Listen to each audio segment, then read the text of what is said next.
By then, I'd been on the road 9 days, sleeping most nights in the back of my truck more than I let on, telling myself the miles were doing something. After a breakup, people say you should get out of the house. Nobody talks about what happens when you run out of places inside yourself to go. That afternoon, I left the county road and took an old logging spur in western Montana, following it until it quit pretending to be maintained. No sign for the trail, just a pullout hacked into the trees, a faded post, a narrow path climbing through wet fur. The kind of place I usually liked. No plexiglass maps, no picnic tables, nobody else parked there. The weather couldn't decide if it was spring or not. Lower ground was thawed, but the air still had that thin cold. Old snow patches tucked into the shade. The sky was bright when I parked.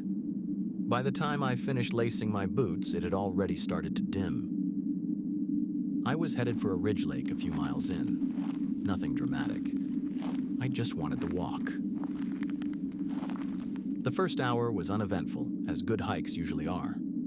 Slick routes, runoff crossing the trail, a few switchbacks through young lodgepole, then older timber higher up. I saw fresh elk sign, heard one raven, and didn't think about anything for maybe 20 straight minutes, which had started to feel like a luxury. Then the rain came. Not a storm, just a steady cold drizzle that darkened the bark and turned the trail slick. I kept going for another 10 minutes, then stopped. I was alone. The temperature was dropping, and there wasn't much point finishing the climb just to sit by a gray lake and head back soaked. I turned around. By the time I got back to the pullout, my jacket was wet through at the shoulders. I remember feeling relieved before I stepped into the clearing. That feeling lasted maybe 2 seconds. My driver's side door was standing open. I knew I hadn't left it that way. I'm obsessive about that kind of thing. I stood there in the trees, looking at the truck from maybe 30 yards away. Nothing else seemed wrong at first. No smashed window, no lights on.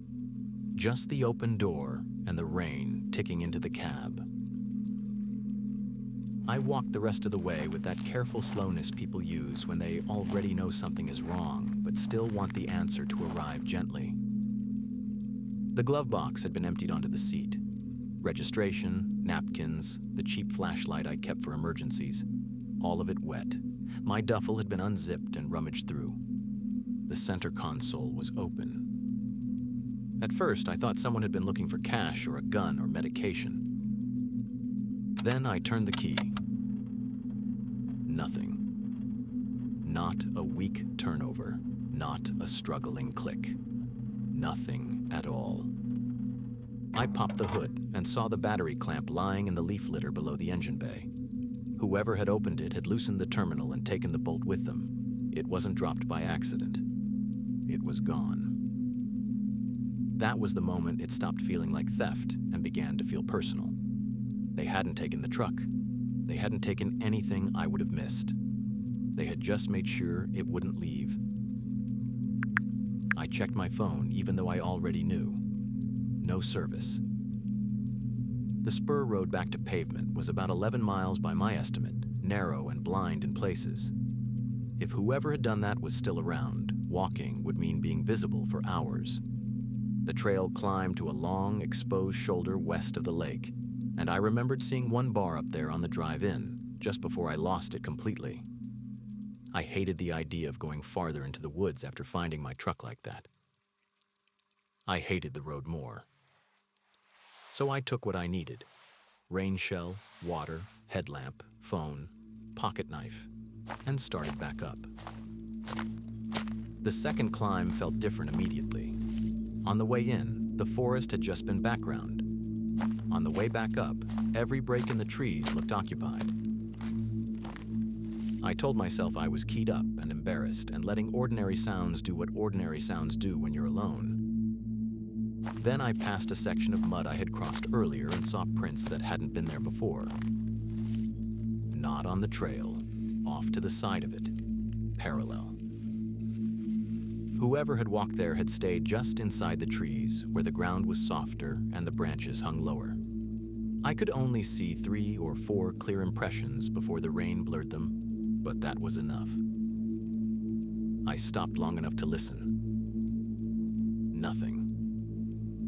Then, somewhere uphill and to my right, a sharp knock of wood on wood. Not a branch falling, rather a quick hit. I started moving again, faster now. Around the next bend, I found a small camp set back from the path in the trees. Not a campsite in the usual sense. No tent, no cooler. Nothing recreational about it. Just a square of flattened ground, a tarp stretched low between trunks, blackened stones from an old fire, and a folding chair. That chair is what got me. It wasn't random. It wasn't abandoned. It was facing the exact place I had to pass. On the tarp, there was a blue plastic tote with the lid off. Inside were canned food, work gloves, a coil of orange rope, and a pair of binoculars. I left the trail. It was a bad decision in any normal sense, but I wasn't thinking about efficiency. I cut uphill through brush and wet deadfall, angling toward the shoulder I remembered from the map. The slope steepened fast. For a couple of times, I slid backward on loose needles. Rainwater ran inside my sleeves when I grabbed saplings to pull myself up. The first time I saw one of them clearly, it was only for a second. A man, maybe 50 yards downslope, standing between two trunks in a tan rain jacket. Not moving. Just watching where I'd gone off trail. I shouted something. I don't even remember what, though he stepped back out of sight. After that, I started hearing movement in places that made no sense unless there was more than one person. A brush giving way below me, a scrape of rock somewhere ahead, a low whistle that might have been a bird if I'd heard it once and nowhere else. I kept climbing until I hit the shoulder, an old cut line overgrown with waist-high grass and scattered stumps. I got one bar there. I called 911 and spoke too fast at first. I had to start over and explain where I was, what had been done to the truck, and that I thought there were people in the woods following me. The dispatcher told me to stay on the open shoulder and keep moving toward a road crossing marked on their map. A deputy was being sent from the highway side. It would take time. I started along the cut line. Twice, I saw movement in the trees below, keeping pace. Once, I heard someone climbing the slope and then stopping when I stopped. They never came all the way out. Fortunately. The shoulder eventually dropped toward another spur road. I followed it downhill in the dark with my headlamp on low, expecting every curve to open on somebody standing in it. Instead, I found a county pickup with amber lights turning in the rain. The road foreman was the first one there, not a deputy.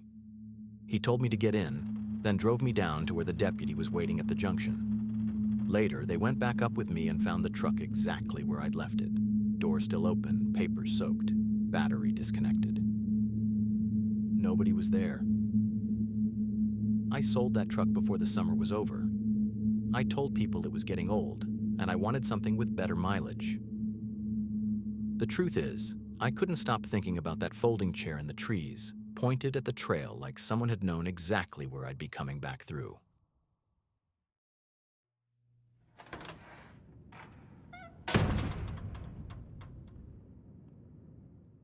Like,